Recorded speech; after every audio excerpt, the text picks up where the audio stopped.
Welcome to Tuesday's edition of COVID-19. Korea's daily tally has been recording above 1,000 cases for 3 weeks now. Authorities here are responding by raising restrictions and promoting vaccinations. And speaking of that, their counterparts in the U.S. are also seeking to boost public inoculation as the Delta variant fuels infections and hospitalizations. Now here first is a broader update with our Kwon So-ah. Now So-ah, let's begin here on the local front then. Sure, Sunny. Korea has posted an uptick in COVID-19 cases this Tuesday. 1,365 infections were tallied as of 12 a.m.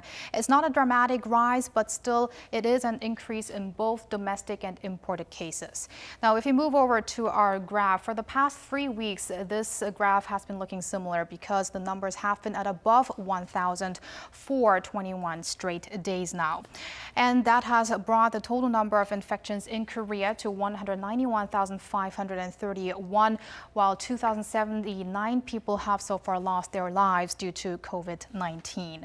Increases this Tuesday were posted here and there in the capital's Seoul, Gyeonggi-do province, and quite a surge in Gangwon-do province as well as in the southeast. And Daejeon remains in the 70s for the second straight day. Meanwhile, over 770 cases of domestic transmissions were in the capital region, while more than 500 were posted outside the capital region, which translates into almost 40% outside the greater Seoul area. It is a slight dip from yesterday, but still remains a big concern, and which had led to the government's decision to implement level 3 social distancing measures outside the capital region beginning today for almost 2 weeks. Meanwhile, Daejeon has been placed under level 4, just like the capital region. Now, officials are seeking a turnaround in the COVID-19 situation in the country with these toughened measures, stressing the importance of the following 2 weeks. The government's immediate goal is to stop a further spread in the regions outside the capital area and also get a clearer downward trend in the greater Seoul area. Right, so. And on the vaccination front, I understand authorities are planning to share their plans for next month soon. Right, Sunny, and an announcement is slated for Friday and would include the vaccination of a vast portion of the nation's population, meaning those aged between 18 and 49. But there are some revisions expected due to supply issues, and something that also the Prime Minister has mentioned earlier this morning.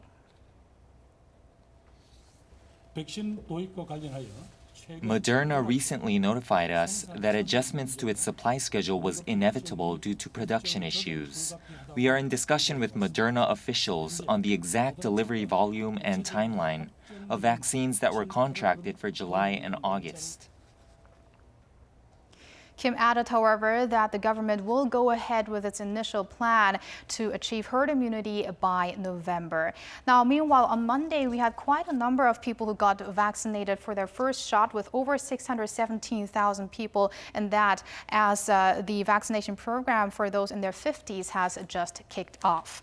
Now, in some places abroad, there is a drive for stronger vaccination policies involving mandatory inoculation for state and healthcare workers. Now, New York City, for instance, on Monday announced all city workers must get vaccinated or get tested for COVID-19 on a weekly basis, that is. And that because the U.S. is seeing vaccination gaps depending on where in the country you are. And also, let's take a look at Spain here. It has just become the country with the 10th highest number of cases around the world at 4.3 million, surpassing Italy, and that due to a surge of the Delta variant. Meanwhile, we've got over 520,000 new cases around the world in the past 24 hours as of noon Korea time. And those are the updates I have for now. I'll see you back after the government briefing. Sunny? All right, so I'll see you back in a bit then. Right, healthcare experts believe the Delta variant has the ability to alter the path of the pandemic and are thus calling for an all-out effort to stem its spread. For more on this, I have our Kim Sung-min here in the studio with me. Welcome, Sung-min. Good afternoon, Sunny. Right, so the Delta variant, as largely expected, is looking to become the dominant strain here. Right, Sunny. Health authorities on Monday said that 48% of last week's cases were identified to be Delta variant infections. They say that considering various factors, especially time lag, there's a high chance that the figure has in fact already surpassed the 50% mark, if not higher. Take a listen. 7월 14일부터 25일 이전에 The evidence suggests that community transmissions were already taking place between July 14 to 25th. Given the time lag between the analysis of these samples and the actual results, the 48.6% figure may reflect the situation from at least more than a week ago. When looking at the rate of transmissions in other countries, we can assume that Delta variant now takes up more than half of the case counts here in Korea and is the main driver of the latest outbreak. The Delta variant only accounted for 3.3% of new cases as of the last week of June, but the figure has jumped nearly 45 percentage points in less than a month. That is much quicker than the previous forecast, and the variant is spreading across the whole nation, both in and outside the capital area, putting health authorities on high alert. Right, Songmin, which is precisely why we have tougher measures, tougher restrictions that is in place across the nation. Right, Sunny. The government is tightening its social distancing rules outside the capital region starting Tuesday, especially with the summer vacation season in full swing. While the health authorities continue to advise precaution, the ways in which you can protect yourself from the Delta variant are in essence the same as the original strain. A senior official explained that just like the original coronavirus, variants are also transmitted through droplets. Though variants are more contagious, the vectors remain the same, suggesting that no changes are needed in our core prevention strategies. But there is growing debate on the need for booster shots amid concerns that new variants could undermine the effectiveness of our current vaccines. In a radio interview Monday, Prime Minister Kim Boo-kyum said health authorities may consider the possibility of administering booster shots once the country reaches its goal, fully vaccinating 70% of its population. He said the idea is on hold for now, given the many unknowns surrounding the new variants. Right, I understand information is still evolving there. Elsewhere, Songmin, how are authorities in Europe seeking to deal with the Delta? So many European nations are rolling out vaccine mandates amid the surge in Delta variant cases. The World Health Organization said Friday the Delta variant has now become the dominant strain in most parts in Europe. In the UK, it accounts for 99% of new cases, and the situation is similar in many other countries. Italy at 87% and France 68%. Governments are rolling out tougher measures like those in Italy and France, issuing new vaccine certificates that will be needed to access many venues and services. On Monday, the French Parliament passed a bill that will require a health pass to enter restaurants, bars, and trains that will take effect starting from August. The new law also includes a vaccine mandate for all healthcare workers.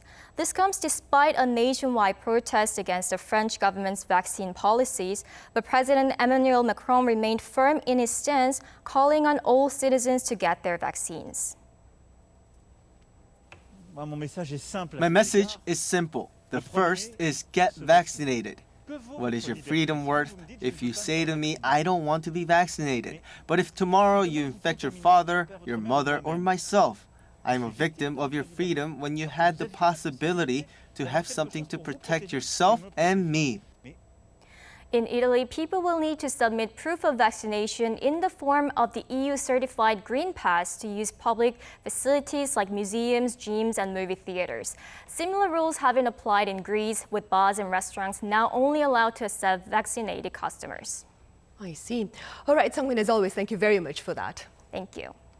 Right, it's time now for the regular afternoon briefing on the COVID-19 situation here in Korea for this Tuesday. Starting today, as Songmin said, regions under level 1 and 2 social distancing are noting a hike in restrictions to level 3. The measure will last until the 8th of August. Now, under level 3, a maximum of 4 people will be able to meet for social purposes, with an exception for family members who reside together. Events including weddings and funerals, as well as rallies, can have up to 49 people in attendance. Also, concerts will be allowed only at certified venues. Indoor stadiums can host 20% of their capacity, while their outdoor counterparts face a 30% limit.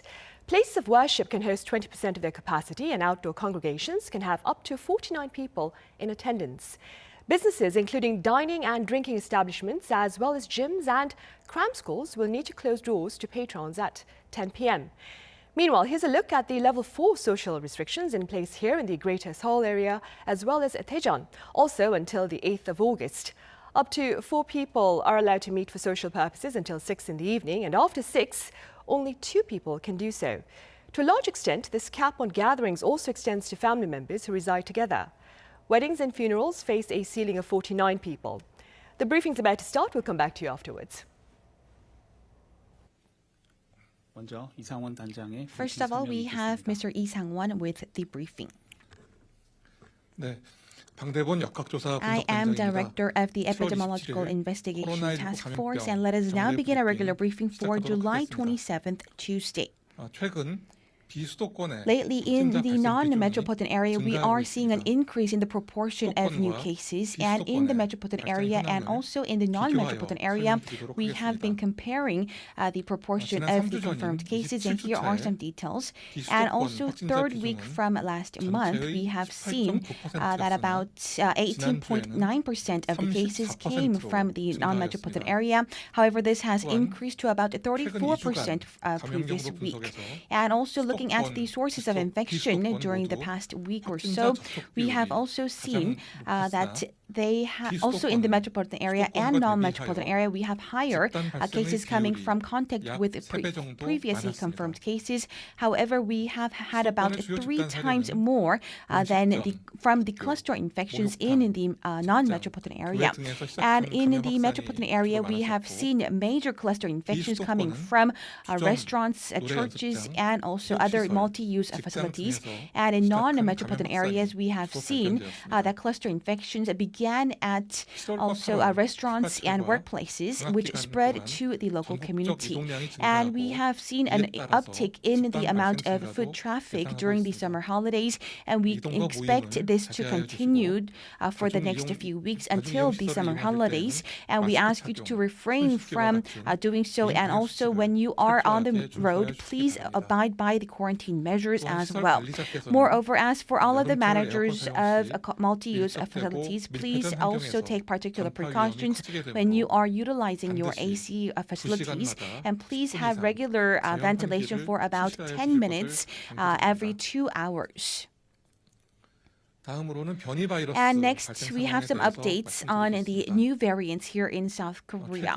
Lately, during the past week, we have seen the investigation rate on the new variants standing at about 23%, and we have seen have 25% of them local cases and 30% were imported cases. And lately, during the past week, we see that we have identified 1,412 new cases of the new variants. And after December of last year until the 24th of January, we see a total number of new variants standing at 6,016. And just last week, when we look at the 1,412 cases, we see about 170 cases coming from imported cases and rest from local infections. And during the past week, as for the detection rate of the new variants, we see that these stands at about 54.8% and 48% of detection rate of the new Delta variant. And also, we have some accumulated cases of the breakthrough cases after vaccination. And as for the 24th of July, we have been looking at some 54,000 vaccinated people. And here in South Korea, we have seen a total of 799 cases of breakthrough cases. And out of every 100,000 people, we have about 14 cases. And 169 were AstraZeneca vaccination recipients. And also 440 so from Janssen, and also one who had the cross injection. And as for these cases of breakthrough cases, we have been carrying out the analysis of the new variants. And out of the 269 who were analyzed, we have seen these new variants accounted for about 72 people. And out of them, we had 5 cases who are in critical conditions, which is about 0.6%, and we had 0 fatalities. Please note that we can have breakthrough cases in all of the vaccine types, so we cannot say that such breakthrough cases is abnormal. Right now, we are rolling out COVID-19 vaccines, and these types of vaccines all have very low rates of breakthrough cases. And even if you are infected with COVID-19 even after being inoculated, you will also be able to reduce the degree of severity and also fatalities. And as mentioned, as for those in the age group of 50s, we will be giving out the mRNA vaccines, the two types of mRNA vaccines. And as of yesterday, we have been administering the first dose to about 13% of the eligible recipients who account for about 3.5 million. And we will also exert our full efforts to provide both doses of these vaccines by November. And next, as for vaccine doses supply and shipment, we have some details. As for Pfizer vaccines with individual contract, we will also have more than 267,000 doses arrive in Incheon Airport on 28th of July. And in July, we will complete the shipment of about 6 million doses, and they will also consecutively arrive in the month of August. Moreover, as for 29th of July, we have the Janssen vaccines, and we also have about 101,000 vaccines to arrive based with the individual contract. Moreover, as for Moderna, they have notified us that they have some inevitable and unspecified production issues with the supply shipment scheduled for July. So we will be having some adjustments in our shipment schedule. And according to Moderna, they will have to inevitably postpone the shipment that is subject for July to August. And we will continue to consult with Moderna and also within the range and the scope of that is subject to revealing, we will be providing any details to the public. And we also haven't planned those shipments supply for August. And right now we are seeing a slowdown in the increase of the number of new patients of COVID-19. However, we do not want to say that we are seeing a dwindling number of COVID-19 infections. And we also, on the other hand, have the possibility of overturning the situation by also having a downgraded and also having a slowdown in the rate of increase. And on the other hand, we are also witnessing large infections spreading through non-metropolitan areas, also through nightlife entertainment venues as well. Moreover, we are coupled with the rampant spread of Delta variant as well. Right now, the new Delta variant is also spreading very fast across the world, becoming the dominant strain in many countries around the world. In Europe and US, they have also said and assumed that by end of August, they will also have the Delta variant account for about 90% of the total infections. However, this expectation is even being achieved in the month of July as well, which proves and is evidence of the fact that we are witnessing a faster spread of the new Delta variant. And we are also seeing the Delta variant spread and also fuel more infections at countries with high vaccination rates. And these countries are also tightening their antivirus measures once again.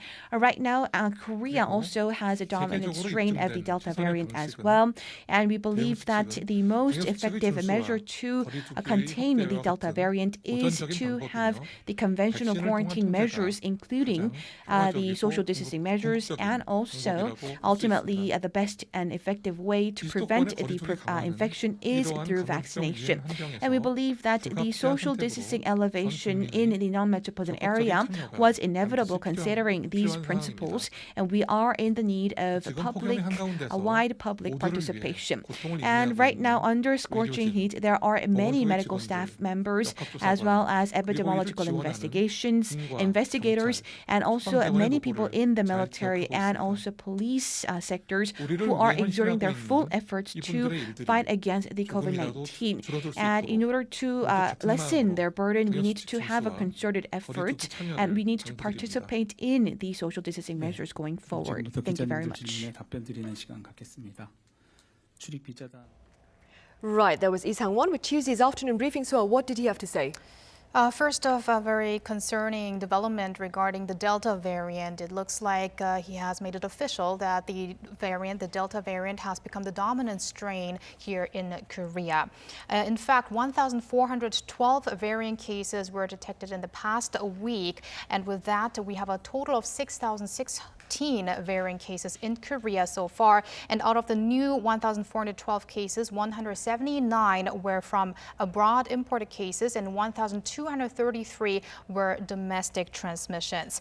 And 54.8% is the percentage of the detection of the 4 major variants in the past week out of cases here in Korea.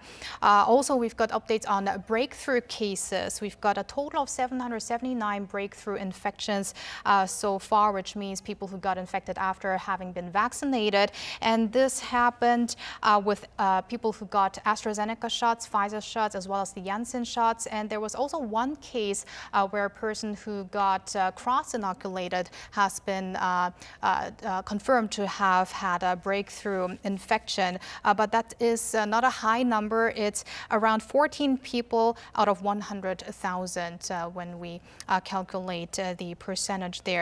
Also, the official mentioned that the supply of vaccines will continue consecutively, and the more updates on the Moderna vaccines, as we have been mentioning that there have been issues with the supply there. The shipment that were supposed to happen in late July has been delayed to August. I see, but they will be coming in then. Yes, they will.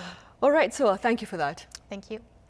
Right, vaccine hesitancy remains a challenge in our fight against COVID-19. In this next report, we take a look at the reasons behind this resistance.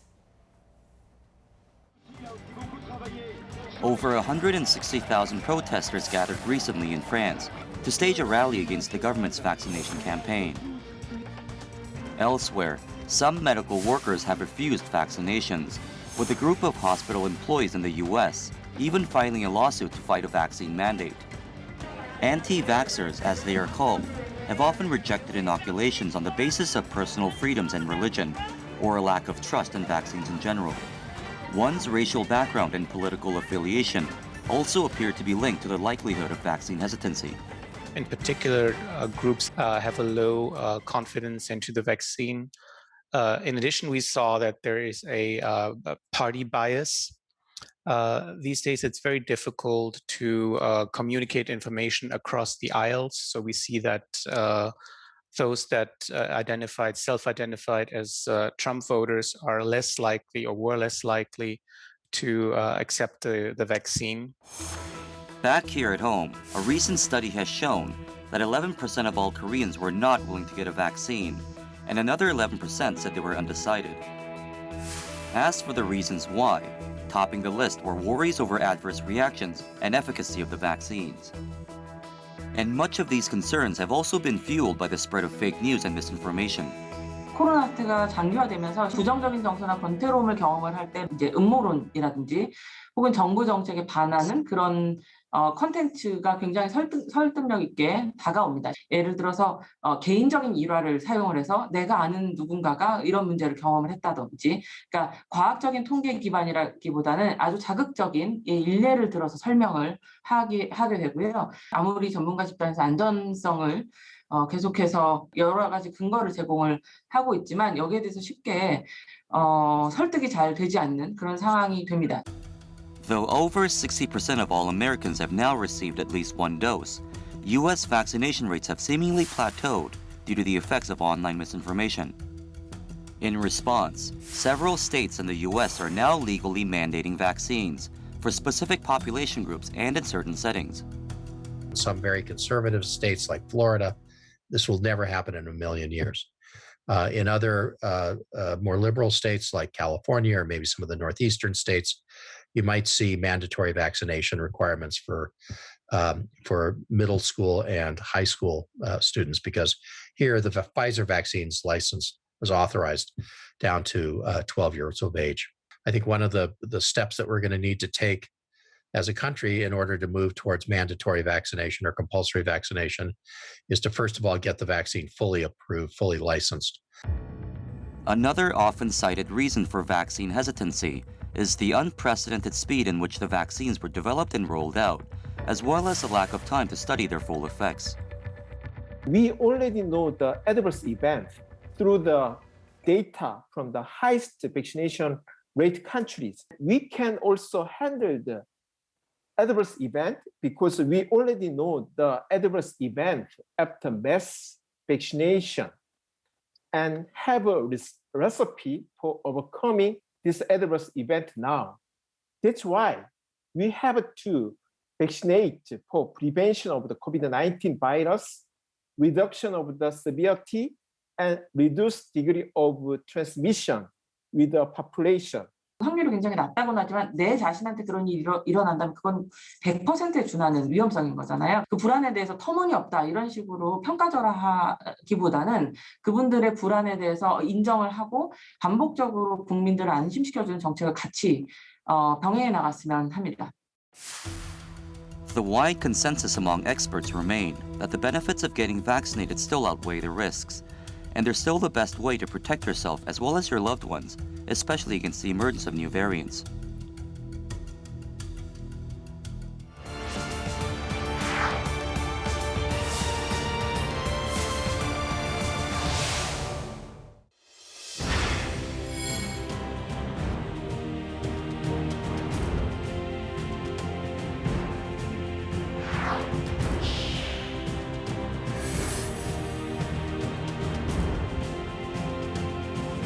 Don't get me wrong, COVID-19 has not been vanquished. We all know powerful variants have emerged, like the Delta variant. But the best defense against these variants is to get vaccinated.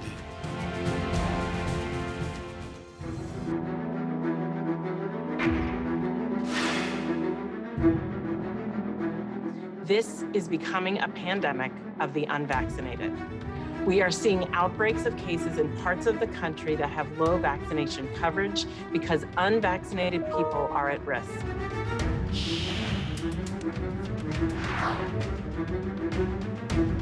For this reason, we will be implementing an order requiring masking indoors, regardless of vaccination, that will go into effect at 11:59 on Saturday, July 17th.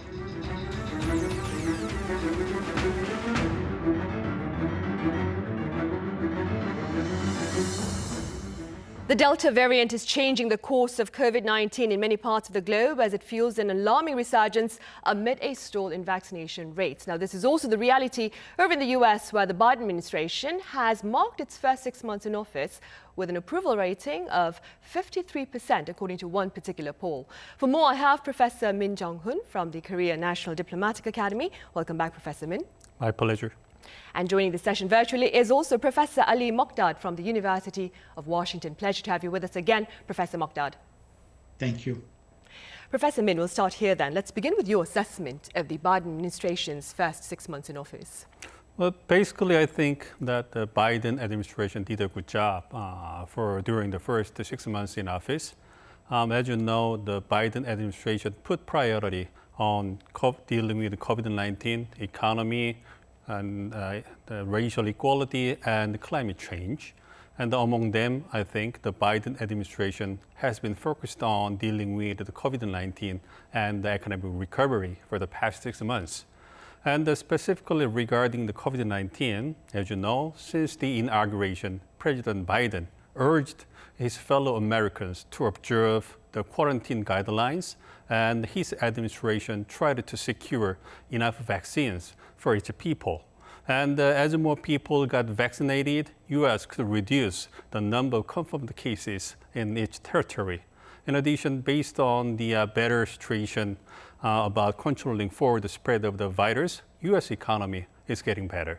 Now, the World Bank announced in June that U.S. economy will grow by 6.8% this year, which is almost double its January forecast of 3.5%.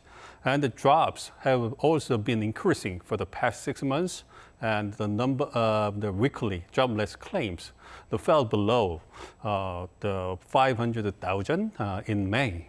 Meanwhile, although the Biden administration did a good job in dealing with the COVID-19 and the economy, but it did not make meaningful progress in the racial equality and social integration yet.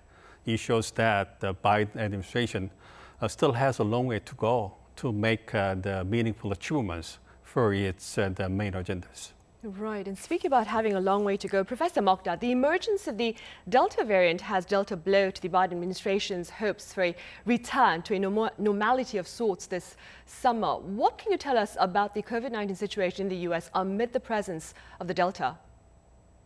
So with Delta right now, we're seeing a rise in cases in the United States and a rise in hospitalization and a rise in mortality.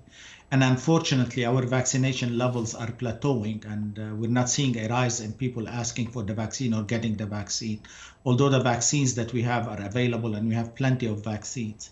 And the pandemic, the increase and the surge we are seeing in the United States are mainly among the young adult and the unvaccinated.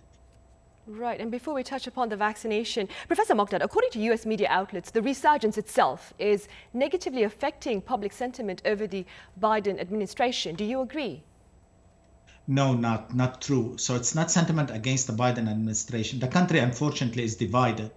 And we see a big difference in vaccination rate among states that are Democratic and states that are Republicans.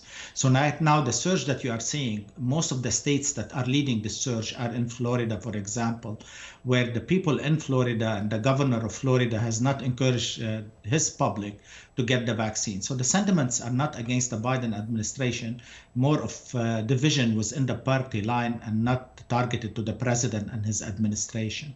Right, and keeping in mind what Professor Mokhtar has just said, Professor Min, how do you respond to claims that political polarization has been hurting the vaccination drive over in the US?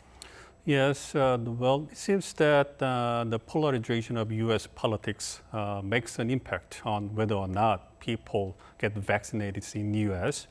And it is reported as the Dr.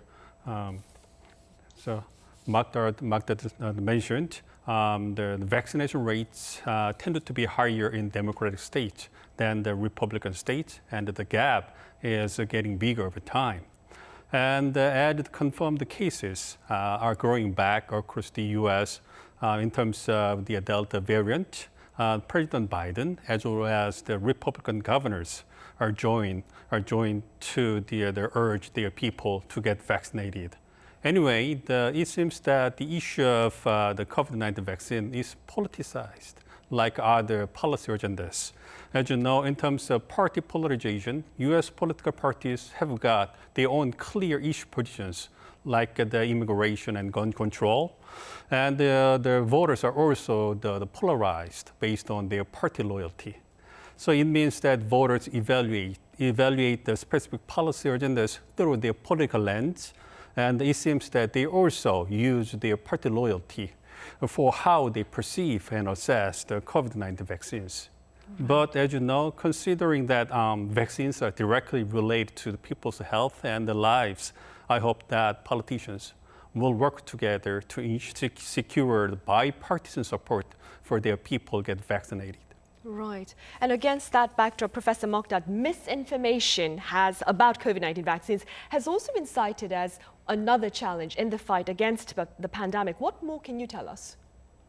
No, there is a lot of misinformation, unfortunately, in the United States. And there have been publications, the sources, like 12 sources are the leading sources of misinformation in the United States. And in my opinion, they should be followed criminally and held accountable for what they are doing. There are lots of rumors here in the United States when it comes to the vaccine, although we have vaccinated globally over 3.4 billion doses. And in the United States, over 330 million doses have been given. And still, we don't see the side effects that people are talking about. These vaccines are safe. In fact, most people right now in the US who are admitted to hospitals are not vaccinated. And almost 98% of all the deaths right now in the United States are among the unvaccinated. But I'd like to add one more point. Also, the division in the United States is not on vaccination only. Even when it comes to social distancing mandates, we have states here, mainly Republican states, that they don't have any mandate, including mask mandates. Whereas many cities right now, like in LA, St. Louis, have instated mandates for masks indoor. So there's also division on the approach of how to handle the surge of the pandemic, in addition to what we are seeing in terms of division by vaccination as well. I see. Meanwhile, Professor Min, US President Joe Biden has been engaged in a war of words with social media platforms, including Facebook, on the issue of vaccine misinformation. What are your thoughts about this? Well, I think it's the issue of, like you mentioned, the disinformation on COVID-19 vaccines. And as Dr. Magdad mentioned, still the vaccination rates in U.S. is just about the 50%, and it's far below from what the Biden administration expected. And as one of the reasons for the low vaccination rates, the Biden administration pointed out that the social media platforms like Facebook are responsible for the situation. Specifically, the Biden administration argues that the social media platforms play a significant role in spreading out the disinformation on COVID-19 vaccines. And it also criticizes that the social media platforms have not taken enough measures to prevent the spread of the disinformation. Meanwhile, Facebook, the main counter-argument actively that they did what they are supposed to do to prevent the spread of the disinformation. But anyway, I think it shows many people nowadays obtain information from the social media, and the social media can make a significant impact on people's lives, so they be more responsible. Right. Professor Mogdad, what are your thoughts on the actual impact then of misinformation on inoculation numbers in the US? So it has impacted the level of vaccination for sure. So many people, unfortunately, are believing this misinformation, and they're listening to all what they see on social media. And unfortunately, with social media, you can get something and pass it to all your contacts on social media, which has been very dangerous without verifying where the original source that came. And then we have seen the impact of it in many places in the United States. People are refusing to go and get vaccines. Hesitancy in certain places in the United States is about 50%. And we have certain places in the United States that vaccination coverage is about 20 or 25%, whereas at the national level, it's about 50%. So yes, it has a big impact, especially in rural community in the United States, and unfortunately in many Republican states, and among the young adults who are listening to the social media and getting their information only from social media, unfortunately, and not like listening to news, national TV, or reading the main newspapers in the United States where the information is clear that the vaccines are saving lives and you need to go and get your vaccine as soon as possible. Right. Professor Min, this past weekend, White House and health agency officials reportedly debated the option of mask mandates in places with low vaccination rates. But there has been no official stance from the White House. How do you explain this reality? Well, basically, I think that it's a matter of the policy priority that the Biden administration has. Regarding controlling for the spread of the virus throughout the U.S. territory, it seems that the Biden administration is still putting emphasis on the American people getting vaccinated more than the wearing a mask. So it means that in order to control for the spread of the virus and eventually get out of the pandemic, getting vaccinated is the best option, and the possible wearing a mask could be secondary. So as you know, it is reported that most of the people who got confirmed by the Delta variant are not vaccinated yet, and therefore the Biden administration continues to emphasize the importance of getting vaccinated for its people. Meanwhile, the White House made it clear that it will follow the CDC's decision whether or not wearing a mask will be mandatory across the United States. So I think that we'll see if there would be a little bit of policy change in U.S. mask policy sooner or later. Right. And Professor Mogdad, while a lot of the cases, the new cases that is, of COVID-19 in the US have affected people who've not been vaccinated, there have been breakthrough cases in the US, even in the White House, amid the presence of the Delta. How common are these cases there? Not common. I mean, we know there are breakthrough and they're mainly asymptomatic, but we know the vaccines are highly effective against hospitalization and mortality. So we haven't seen a large number of breakthrough in the United States, but we do have them. We know some people who have been vaccinated, have been infected, but not the level that is alarming. And it's much lower than what has been reported by the media in Korea, less than 14.1 per 100,000. So it's very important to remind everybody these vaccines, no vaccine is 100% effective. We know that. But these vaccines are highly effective, 90% against hospitalization, 95 to 96% against mortality. So what we are seeing right now is mainly a surge among the unvaccinated and the young people in the United States. On the issue of the mask, I wanted to comment a little bit. The mandate right now are coming in some cities and mainly on the West Coast and other parts of the country. But we had a system in the United States that the CDC came and said, don't wear a mask if you are vaccinated. So it was an honor system more than enforced. We didn't have an enforcement in the United States for checking on who is vaccinated and allowing them to take off their mask. And that honor system did not work. It's not the policy, it's the honor system that did not work. So if you go to any store in the United States right now, where I live, for example, in Seattle, you see a lot of people who are not wearing a mask. And I know the percentage of people vaccinated in my city is much lower. So that honor system did not work. And that's the problem here. We didn't have an enforcement in order to make sure you are vaccinated, take off your mask. And that has been a challenge for all of us. So I think right now the administration and CDC is looking into the data. And with the surge of the Delta virus, we may see mandates for masks indoor, especially right now, since we shouldn't expect a surge in summer because it's a low season in the United States, except in southern state where it's very hot and they have to use the air conditioner and they have to move indoors. Right. Professor Mogdon, on the subject of mandates, New York City and the state of California and the Department of Veteran Affairs recently announced plans to mandate vaccines for their workers. What are your thoughts on these plans? No, I mean, it's a right step, but the only problem we have right now is mandating the vaccine in the United States is not fully authorized. It's emergency use authorization. And that has been the challenge in the US. If the FDA gives a full authorization for the vaccine, then you can mandate it legally in the United States. And you can tell, like every other vaccine in the US, you say it's mandated. You need the vaccine to go to school. You need the vaccine to go into the hospital, especially if you are a health worker. So unfortunately, in the US, it's an emergency use authorization. And unless FDA changes the classification of the vaccine, we'll have a problem mandating. But yes, many cities are mandating among their workers. And of course, many hospitals right now are mandating it among their workers as well. Right. Meanwhile, on the diplomatic front, Professor Min, U.S. Deputy Secretary of State Wendy Sherman and Chinese Foreign Minister Wang Yi held talks earlier this week over in China. Beijing claims the exchange ended with very little progress. What are your thoughts? Well, it's mainly because of the intensifying the U.S.-China strategic competition.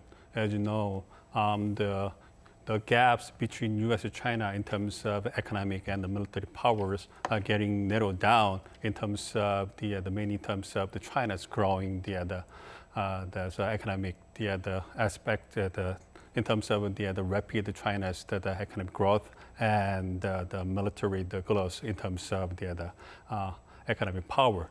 So the U.S. and China try to resolve the conflicts in the coming months, but I don't think that would happen in the coming months.